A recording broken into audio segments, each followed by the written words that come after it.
Во время вчерашнего разговора с Шеварднадзе он заявлял мне, что не может быть и речи о вводе войск Госсовета на территорию Абхазии. Тем не менее, сегодня агрессия совершена. В этот трудный для нашей Родины час я обращаюсь к каждому ее гражданину, какой бы он национальности ни был, встаньте на защиту Абхазии. В таком единстве мы непобедимы. Учился я в школе номер 17, Чучо, имени Чочо Андрея. Это ДЖ вокзала. Вот, закончил школу, поступил в специальное техническое училище. 58 называется оно. Закончил его и призвался в армию. Призвался в армию в Национальной гвардии Абхазии. Она располагалась в Ачадарах на месте 8-го полка российских, советских на то время. Они ушли, и как бы мы одни из первых, которые пришли в эту часть, начали служить там. Я женился фактически до армии, да, до армии женился, и у меня рождается сын 30 марта. Когда у меня родился сын, меня с армии дембельнули. Дембель получился, потому что один ребенок рождается, и вот тогда закон был такой, Владислав Григорьевич закон издал, то, что сын рождается, все, значит, освобождается от армии. Когда я служил в Национальной гвардии Абхазии, мы ожидали войну, нас готовили к этому, то, что будет все-таки. В Национальной гвардии был у нас командир батальона Климов, имя, отчество не помню, долгое время прошло уже. Командиром роты у меня был Джопа Батал, на сегодняшний день художник, то, что есть. Это был мой командиром роты. Командиром второй роты, по-моему, если я не ошибаюсь, был Валера Делба, он погиб во время войны в Каманах. Вот. Ну, у нас как бы часть такая была боевая, в каком плане, то, что очень много ребят погибло оттуда, с этой части, и очень многие герои стали. Ну, люди такие мужественные. Вообще, по-моему, все мужественные были ребята. У меня такое впечатление, то, что погиб весь цвет нации. Я сейчас редко вижу человека тут, который хоть чуть-чуть похож на тех людей, которые были. Серьезно. Началась война. Я даже не понял, что, как. Я приехал уже вечером 14 числа, смотрю, света уже нету, люди вооружены. Я как раз приехал на электричке. Как говорится, последняя электричка, то, что пришла в Абхазию, это вот я на ней и приехал. Вижу, люди вооруженные, все. А я с сумками, матери день рождения, как бы с сумками приехал. В общем, пришел домой, благо я недалеко жил от вокзала. Отца уже не было, отец уже, ну, можно сказать, то, что уже воюет. Это уже, ну, стычка уже начала происходить. Мой отец, родной дядя, второй дядя, третий дядя. А вам сколько лет было к тому времени? Мне на тот момент было 19 лет, когда началась война. Я 73-го года рождения. В общем, когда уже грузины заняли город, я оставался в городе, так как, ну, здесь нужно было остаться. Тем людям, которые, вы видите мою внешность, правильно? Никто не скажет, какой я национальности, что, как. Ну, нужно было остаться в городе, я остался в городе до взятия Гагры. И потом мне помогли выехать.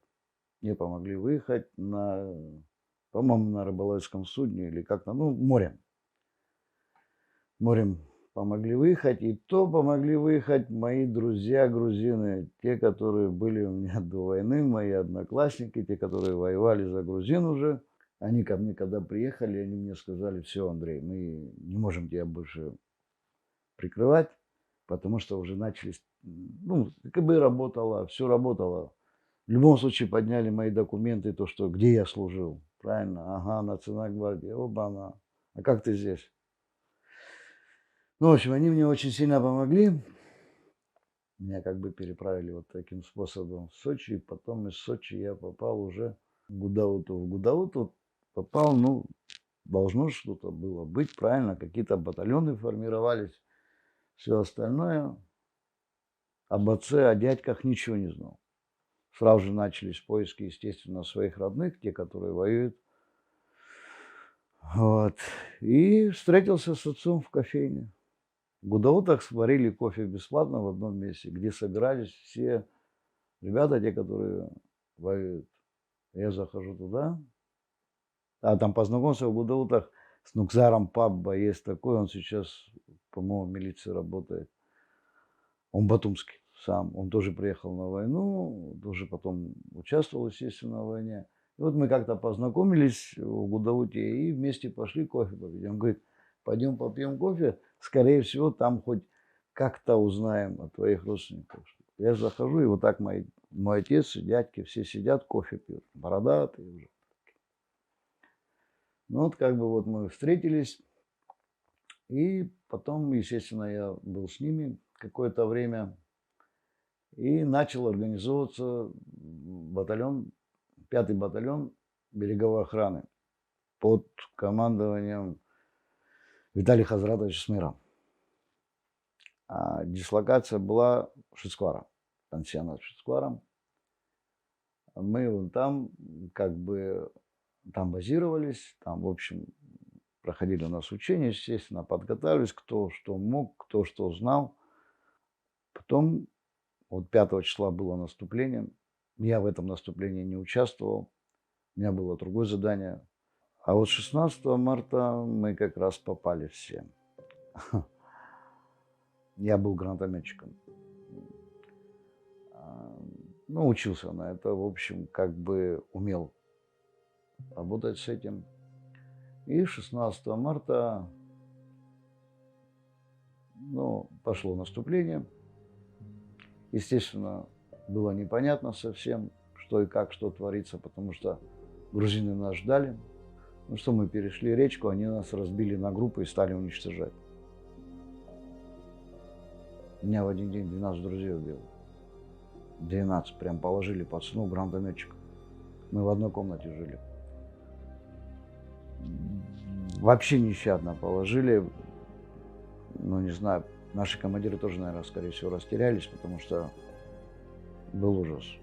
Мы перешли речку, стали пробираться по мандаринникам к платформе Гумиста. Железнодорожная платформа Гумиста. Ну, это кусок нашего батальона во главе с Виталиком Смыром. Мы дошли до туда, видим то, что второго эшелона нет. Наступление захлебывается, естественно. Грузины нас берут в окружение, стараются уничтожить. Связи с другими группами нет. Слышим, там бой, там бой. Вообще непонятная ситуация. Но это, может быть, для меня есть соответствующие люди, которые это больше, наверное, понимали. Но по моим ощущениям было то, что нас просто ждали, разделяли на 10-15 человек, уничтожали. Вот. И был такой гранатометчик у нас Валера Цукерман. Он с Днепропетровска был. Приехал доброволец, как бы все, пацанчик. Он старше нас всех был. Вот. Ему было 26 лет. Он с гранатометом залез под платформу Ачадарскую, вот эту вот железнодорожную, и оттуда вел огонь. А потом у меня так получилось, он под платформой, я сижу здесь и держу дорогу, которая выходит на Гречку. Дорога Гречка, или как она, Иширская называется сейчас. Вот. Там техника. Техника, если зайдет сюда, все, нам конец. Потому что с этой стороны уже за железной дорогой уже получается то, что уже грузины бой ведут с нашими, там, по-моему, афонцы были или шерцы были, я точно конкретно, я сейчас уже не помню, уже сколько лет прошло. Вот, и слышу голос Валеры. Ребята, потащите, я, говорит, уже не могу. Но мы подползли к нему, но он уже ранен, ну, он уже черный. А тогда вот мы как раз узнали, фактически после этого я узнал то, что на грузинской стороне воевали женщины-снайпера. Били в пах, да. И вот как раз у него было ранение в пах. Чтобы понимали, ранение в пах – это все. Это, ну, в живот и в пах. Это как бы здесь вена проходит, вена перебивается, все, ничем не пережмешь. Человеку просто истекает кровью. И вот этот пацан умер у меня на руках, истек кровью. Мне пришлось до 16 марта убивать людей. Когда в начале войны, в самом начале войны, когда я был здесь, в Сухумом. Я как бы видел, что это такое, как это все происходит. Конечно, первый раз это было очень сложно, но у меня были приказы, как бы, приказы души были, потому что нашу родину должны были уничтожить, а я этому не мог позволить. Мы не для этого были рождены. Мы воины. Мы рождены воинами из поколения в поколение. Никто даже не думал, то, что что-то может пойти не так. Вы что? А я вперед на родину. Никто же ни шагу назад. Ребята просто отходили, потому что, вот 16 марта вам скажу, ребята просто отходили, потому что, ну, не то, что они не видели смысла дальше как-то что-то идти, а просто и были командиры у нас, командиры сказали, все, мы отходим, потому что наступление захлебнулось. Все шли вперед. Я не видел, заднего хода не видел, серьезно. Не видел, чтобы кто-то там боялся. Ну, естественно, каждый человек боится смерти. Но мы молодые были, нам было пофиг. И у нас было стремление освободить нашу родину, изгнать эту нечисть. А это действительно нечисть. Я не знаю, рассказывал ли вам кто-то, но они издевались над людьми, грузины. Я не знаю, они христиане, не христиане, я не знаю, это что за народ такой. Да предатели Кавказа вообще-то. Всегда были. У нас такая история была. У нас во второй роте был армянин, пацанчик. Он был черный, как смоль. Знаете, есть такие армяне, которые черные-черные. Вот. Ни имя, ни фамилии не помню, но был во второй роте. И вот 16 марта тоже он участвовал в наступлении. Так как у нас не было оружия, у нас командиры, как нам сказали, вообще командование, как нам сказали. У кого нет оружия, ребята, в бою, все будет нормально, найдете. Он пошел с медицинской сумкой, так как медбрат. Ну, вы понимаете, что человек никогда в жизни не учился этому. Медбрат, это хотя бы надо знать, как это делается. Но он это, ну, самое главное, с чем-то и впереди. Знаете, я вот за что и хочу сказать, то, что вперед. Не то, что там он где-то как-то мог прятаться, вперед. Вот, и когда захлебнулось наступление, мы-то не знали, кто там, кто погиб, кто пропал без вести, что. И он, по-моему, если я не ошибаюсь, вернулся дней через 5 или 6. Полностью седой. Вооруженный. До зуба вооруженный. Но седой. Что, как, сначала не говорил ничего. Напоили водкой, давай, что, как. Он говорит, что спрятался он кого-то перебинтовал, и этот парень умер. Как бы, ну, прямо у него на руках, он бинтует, он умирает. Когда он оглянулся, уже никого наших нету, как, куда идти, уже грузины здесь. И он спрятался в бочку, какую-то там бочку, и оттуда он наблюдал то, что когда грузины там начали уже ходить туда-сюда, собрали наших мертвых, наших раненых и переехали танком у него на глазах. Ну и вот человек как бы посидел. Я представляю вообще, что он там увидел. Самое тяжелое – потеря друзей. Потеря друзей. Хотя мы не друг друга недолго знали, но знаете как, мы жили каждую секунду. Мы ценили жизнь. Сейчас я не ценю жизнь. Совершенно. Серьезно. 30 лет прожил, не ценю ни одной минуты жизни. А тогда я ценил. Каждая секунда проживалась. Проживалась мощно. Потому что мы не знали, что будет завтра. А сейчас мне все равно. Как вас изменила война? Изменила ли? В какую сторону? Плохое. 10 лет пил, чтоб спать. Тишину ненавижу. Ну, сейчас начинаю уже любить.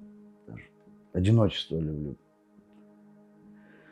В 95-м году мой отец купил дом в Ишерах Верхних.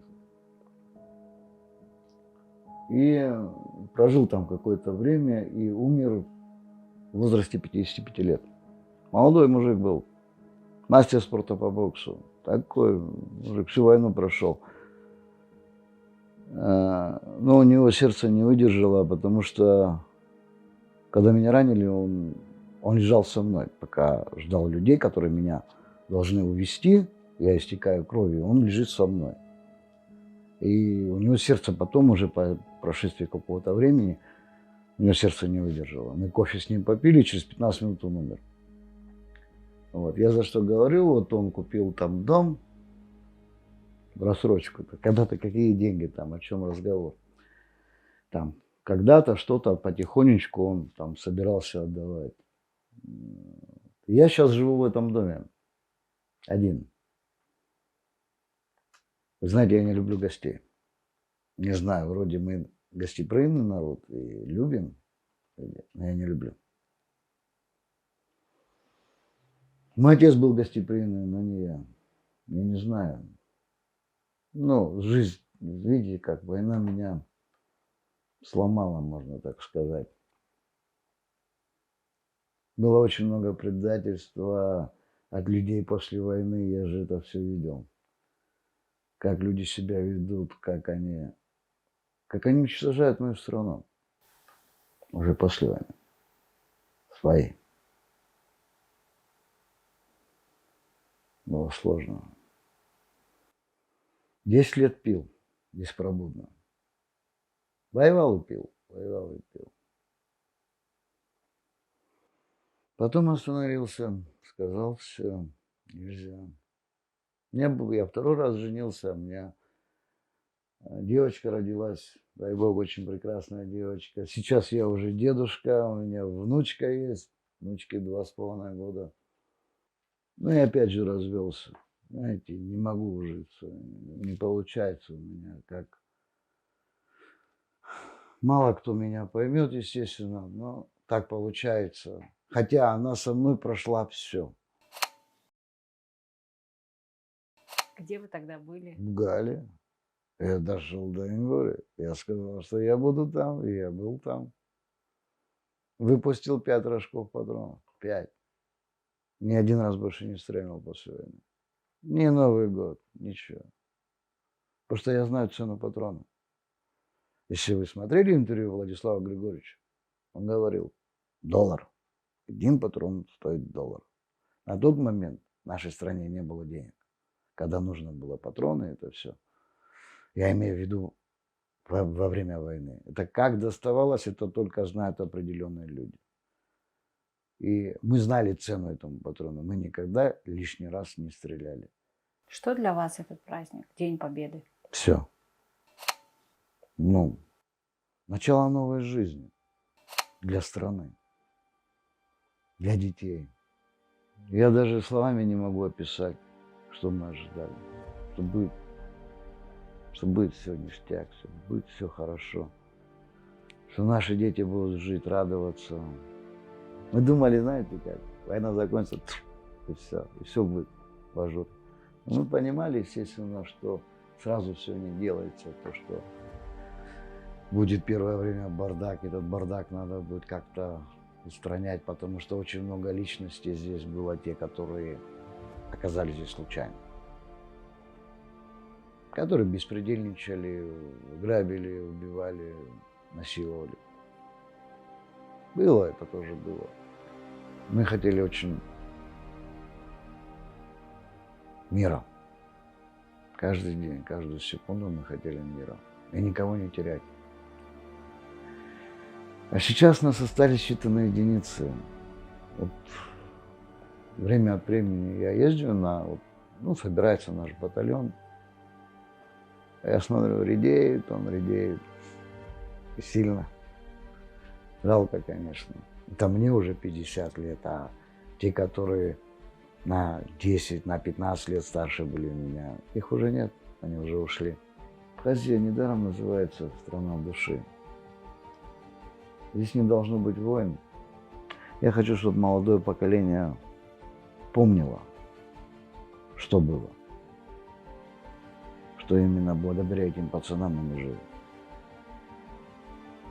А мы у них в долгу по жизни. Я хочу, чтобы никогда не было предательства, не предавали страну нашу. Потому что кто предаст, тот пожалеет. Не от нас может. Но ему тоже скоро надо будет предстать перед судом, правильно? Всевышний. А там мои друзья. И я знаю, что они там рядом.